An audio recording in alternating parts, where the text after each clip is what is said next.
Bom dia, meu nome é Samira Martins de Souza e eu vou falar sobre a metodologia de campesino a campesino. Essa metodologia, ela visa ajudar agricultores e agricultoras a realizar as atividades necessárias usando um método colaborativo e participativo que promove a melhoria do sistema de produção. Então, eles juntam um grupo de agricultores ou até mesmo a comunidade, ajudam eles contando experiências uns dos outros, mostrando novos métodos e etc. Agora eu vou falar um pouco sobre os princípios da metodologia. Bom, primeiramente a gente tem a parte das necessidades sentidas. Eles fazem uma reunião junto com a comunidade ou com um grupo de agricultores para encontrar os problemas que eles estão tendo e as necessidades que eles acham que as necessidades que eles têm. E posteriormente vai ter o trabalho com as próprias capacidades e recursos locais, que vai ser tentar resolver esses problemas e suprir essas necessidades com os recursos locais mesmo, para promover uma maior independência e menos dependência de recursos exteriores. Como tem muitos princípios, eu vou explicar mais alguns e os outros eu vou só citar mesmo. Bom, tem o simples primeiro e o complexo depois, que visa a gente passar técnicas e soluções mais simples para que os agricultores consigam reproduzir e depois avançar para técnicas ou soluções mais complexas. O avanço passo a passo de maneira gradual, que a gente entender que a mudança para a agricultura sustentável é um processo que pode levar tempo e respeitar a velocidade de aprendizado e de adaptação de cada grupo ou de cada agricultor. Levar isso de uma maneira mais com calma. Experimentar o conhecimento e o aprendido. É muito importante que a gente incentive as famílias a praticar o que elas aprenderam em toda a propriedade para aumentar o ânimo e a confiança delas nas habilidades que elas aprenderam. E também tem resgata e valoriza os conhecimentos e a cultura local, que é a gente também está apto a aprender com o pessoal, porque a gente pode apresentar uma solução que o pessoal ali sabe uma solução ainda melhor que a nossa, então a gente tem que estar sempre incentivando eles também a mostrar o que eles sabem. Bom, agora vamos para a parte que eu só cito os princípios. Tá. Se centrar nos agricultores e não nos técnicos. O manejo deve ser feito pelas pessoas da comunidade e as suas organizações. O protagonismo tem que ser dos agricultores. Reconhecer a necessidade de realizar ações afirmativas para incorporar as mulheres na participação e na tomada de todas as decisões de todos os assuntos. Reconhecer a desigualdade de gênero e atuar a favor das relações equitativas entre homens e mulheres. 80% de prática e 20% de teoria. Horizontalidade. Os extensionistas devem facilitar e apoiar as organizações. Ação, reflexão e ação. Não depender nem se basear em linguagens escritas. A partir do princípio que se ensinar com exemplo é muito melhor. A prática compreensível e harmoniosa.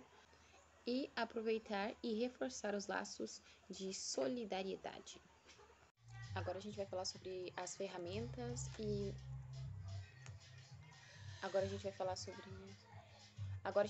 as atividades e ferramentas usadas na metodologia de campesino e campesina. Bom, para promover a agricultura sustentável, a gente precisa de um conjunto de atividades para integrar a população sobre esse assunto, conscientizar ela sobre alguns temas como a segurança alimentar e também para ajudar elas a identificarem os próprios problemas e criarem as soluções e também para promover o empoderamento da população rural. Agora eu vou falar sobre um pouco sobre as atividades realizadas. Primeiro é a participação em reunião e assembleia da comunidade, que são reuniões realizadas com a população, que é onde se iniciam o trabalho e os planos de ações, e também a divulgação de como vai funcionar o método. A coordenação com líderes ou autoridades da comunidade. Essas reuniões são bastante importantes para informar a comunidade, informar os líderes sobre como está indo o andamento, se está se desenvolvendo bem e tal. Também tem o diagnóstico rápido participativo, ou DRP, que é uma atividade essencial na fase inicial, porque é onde a gente detecta os primeiros problemas e assim a gente pode organizar um plano de ação. Depois disso, vem o inventário e seleção de melhorias técnicas chaves. Depois do DRP, a gente vai fazer uma lista com as possíveis soluções ou métodos utilizados para os problemas encontrados. E basicamente fazer uma lista dos problemas que têm a prioridade de resolução. Depois também tem os intercâmbios, que são visitas que uma comunidade realiza na outra, ou um produtor realiza na propriedade do outro, para ver em prática as soluções do campesino aplicadas, para ver como que funciona e também para aprender com o serviço do outro. Agora, a partir daqui, eu só vou citar algumas desses itens, porque senão meu vídeo vai ficar muito grande. Depois tem a experimentação campesina, visitas e dias de campo na comunidade, identificação de promotores e promotoras, oficinas metodológicas, estágios e vivência. Depois disso vão vir as ferramentas. A primeira dessas ferramentas são as parcelas experimentais, que são basicamente uma parte da propriedade que você destina a experimentar os métodos que foram ensinados para você aprender eles antes de aplicar na propriedade inteira. Também tem os testemunhos, que são os relatos dos agricultores sobre como foi a experiência deles, para que os outros possam aprender também com a experiência ali. A demonstração didática, que são demonstração das técnicas que vão ser aplicadas. Os sociodramas, que são uma espécie de teatro, onde as pessoas vão lá e representam... galinha! Representam os principais problemas ou soluções que elas precisam ter. Dinâmicas de animação. É tipo as dinâmicas que a gente fazia na escola, sabe? Eles usam algum jogo, alguma coisa divertida para ensinar o pessoal. Fotografias. É um meio bem barato e simples para representar e animar grupos pequenos. Também é ideal para ilustrar os resultados dos outros agricultores. Desenhos, mapas e cartazes. Os desenhos permitem expressar as ideias, as mensagens que querem ser passadas sem necessidade de escrever muito. Também tem os mapas falantes, poemas e músicas, não precisa nem explicação. Quadros de comparação, análise e priorização, que permite uma análise participativa e também a priorização dos problemas que têm que ser resolvidos entre as famílias. Memórias de intercâmbio, oficinas e encontros são documentos que servem para registrar o que foi aprendido nos intercâmbios e o que foi ensinado nos encontros. Exibição de sementes e produtos e materiais, utilizado nas trocas de experiências e também podem ser trocados pelos agricultores. Materiais audiovisuais, que são ferramentas bastante importantes, é muito mais fácil aprender com algum videozinho, mas também a gente não pode ficar muito dependente disso, porque não é nem em toda reunião que a gente vai poder usar. Também tem os programas de rádio, que é uma ferramenta opcional, mas é bastante útil para divulgar e também trazer várias outras pessoas para a nossa técnica. Boa tarde, meu nome é Ana Carolina, eu sou estudante do segundo C e eu vou falar um pouco sobre os métodos de extensão rural e os métodos individuais, para entrevistas e tal. Bom, a extensão rural está sempre se adaptando para trabalhar com os agricultores, tudo muda, então a extensão rural também tem sempre com métodos diferentes. Alguns métodos utilizados têm que ser bem planejados, os extensionistas planejam e fazem acontecer com o público, eles falam sobre os assuntos, o que vai ser passado e para que serve aquilo que eles estão passando, certo? Esses métodos de extensão rural podem ser os individuais, os grupais e os massais. Os métodos individuais, que é o que eu vou falar, eles alcançam uma família de agricultores, mas eles são, como eu disse, individuais, por isso mesmo. Eles vão para um estabelecimento onde tem apenas aquela família de agricultores, ele não é aqueles grupais com um monte de famílias, vem e se reúne, não é isso. Então, por isso, acaba acarretando um alto custo, porque você, ao invés de trabalhar com várias pessoas, trabalhando apenas com uma, e só uma, é caro fazer isso, Bom, alguns pontos para serem analisados por exemplo, o contato, que é para atender os agricultores que pedem que os extensionistas possam passar informações, ou até os extensionistas que podem ir até eles para ter esse contato, para conseguir conversar mais e tal, e saber como se pode mudar as coisas, evoluindo e tal. Bom, a visita pode ser feita por meio de, por precisar mesmo, por tipo, precisamos agora de você aqui e tal, para colocar uma atividade na propriedade e tal, essas coisas. E é um dos principais meios, porque aí você consegue finalmente entender a individualidade de cada uma das famílias, visitando elas, conversando com elas e tal. Porque cada família tem sua individualidade e as visitas podem ser informativas para implantar novas ideias ou para melhorar já as existentes e já colocadas, sabe? Deve ser visto com antecedência. Numa mesma ida, pode-se realizar outras coisas. Tipo, se você for naquela família, dá pra passar em tal família que mora ali perto, dá pra, no caminho também tem outras, essas coisas. Tem que analisar muito bem pra economizar a maior parte do tempo e tal, e essas coisas, né?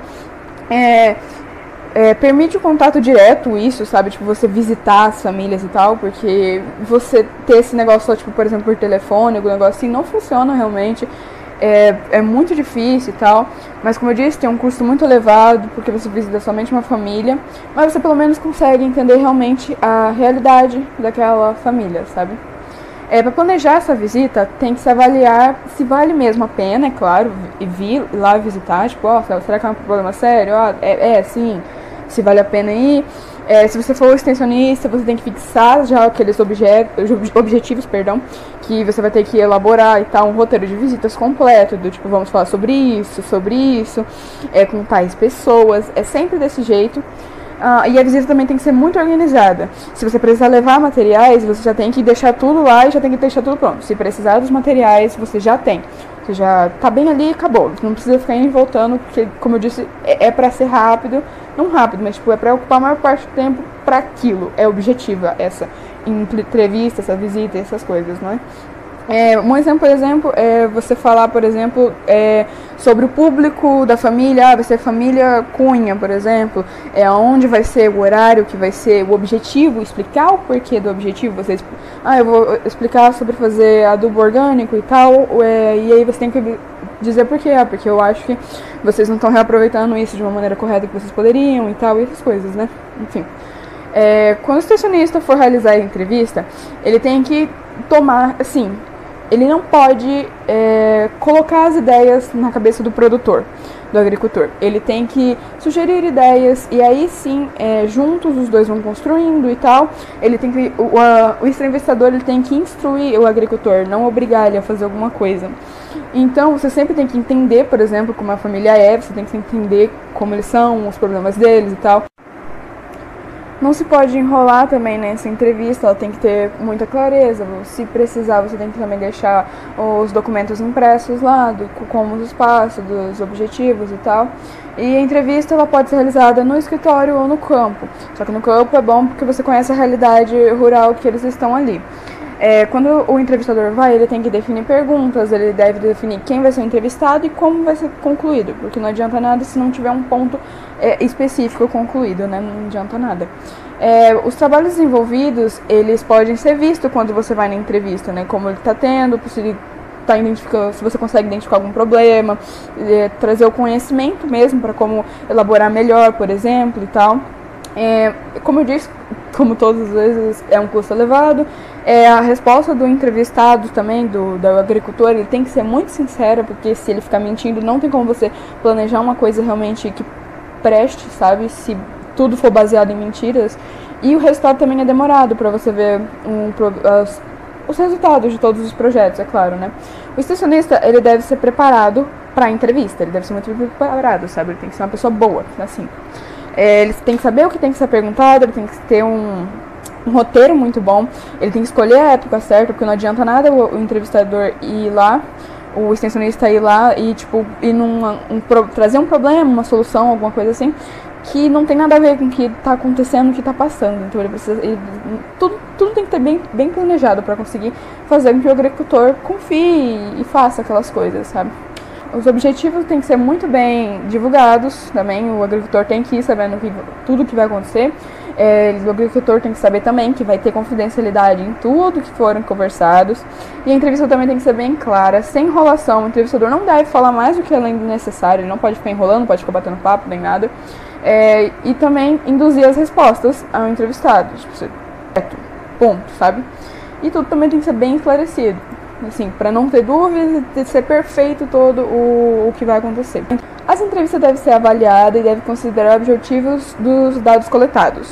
A atuação do entrevistador, a seleção das pessoas entrevistadas, a época e horário da entrevista, o tempo gasto, a qualidade dos questionários, tudo tem que ser bem avaliado para que tudo corra bem nesse método individual. Meu nome é Rafaela Bonetti, eu vou falar um pouco sobre a entrevista e a visita na propriedade rural. Bom, a visita é utilizada pela extensão rural sempre que houver necessidade de um trabalho mais focado na propriedade. A visita pode ser informativa ou diagnosticando a implantação de novas atividades ou a aprimoração das mesmas, o aperfeiçoamento das mesmas. É necessário fazer um planejamento antes de fazer a visita. E a entrevista é necessário fazer um planejamento antes de fazer a realização da entrevista e depois fazer uma avaliação da mesma. Boa tarde, eu sou o Vitor Gabriel Dias do 2º C Agropecuária e hoje eu vou falar sobre o meu tema de administração e economia rural. Bom, o meu tema é métodos grupais. Os métodos grupais são aqueles que atingem um determinado grupo de agricultores, previamente determinados pelo extensionista, e por isso se torna mais eficiente que relação àqueles individuais. São métodos utilizados com aqueles agricultores alvo de extensionista. A escolha depende do objetivo que se deseja com a ação extensionista. Boa noite, meu nome é Thiago Henrique da Silva Almeida, eu sou aluno do 2º C.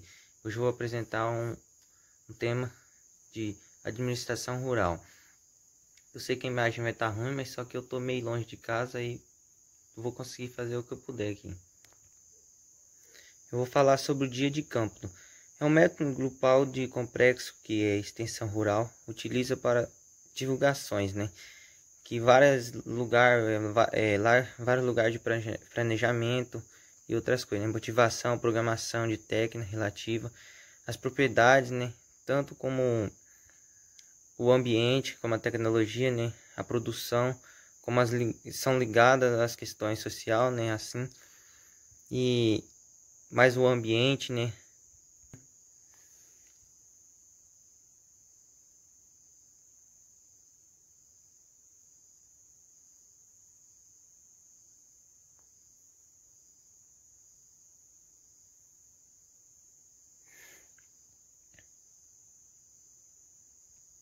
Sobre o objetivo também do dia de campo, que é divulgar invocações tecnológicas, resultados de prática agrícola implementadas e um sistema de produção e um sistema mais avançado, de produção diferenciado, de condição semelhante dos demais agricultores, da região.